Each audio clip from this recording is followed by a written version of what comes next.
vuelos espaciales nunca tolerarán el descuido, la incapacidad y la negligencia. En algún lugar, de alguna manera, la cagamos. Podría haber sido un diseño en construcción o en prueba, pero sea lo que sea, deberíamos haberlo captado. Todos los elementos del programa estaban en problemas, y nosotros también.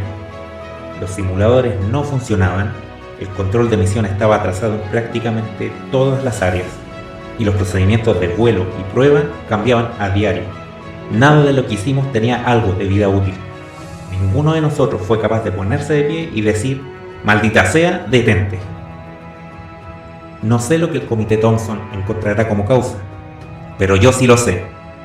Nosotros somos la causa. No estuvimos preparados. No hicimos nuestro trabajo. Estuvimos tirando los dados, esperando que las cosas tomaran forma para el día del lanzamiento, cuando en nuestros corazones sabíamos que haría falta un milagro. Estábamos presionando el calendario y apostando que el cabo cometiera algún error antes que nosotros.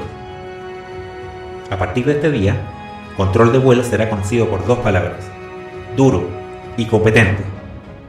Duro significa que siempre seremos responsables de lo que hacemos o de lo que dejamos de hacer. Nunca más comprometeremos nuestras responsabilidades. Cada vez que entremos en control de misión, sabremos lo que defendemos. Competente significa que nunca daremos nada por sentado. Nunca nos faltarán conocimientos ni habilidades. El control de misión será perfecto. Cuando salgan de esta reunión de hoy, irán a sus oficinas y lo primero que harán es escribir duro y competente en sus pizarrones.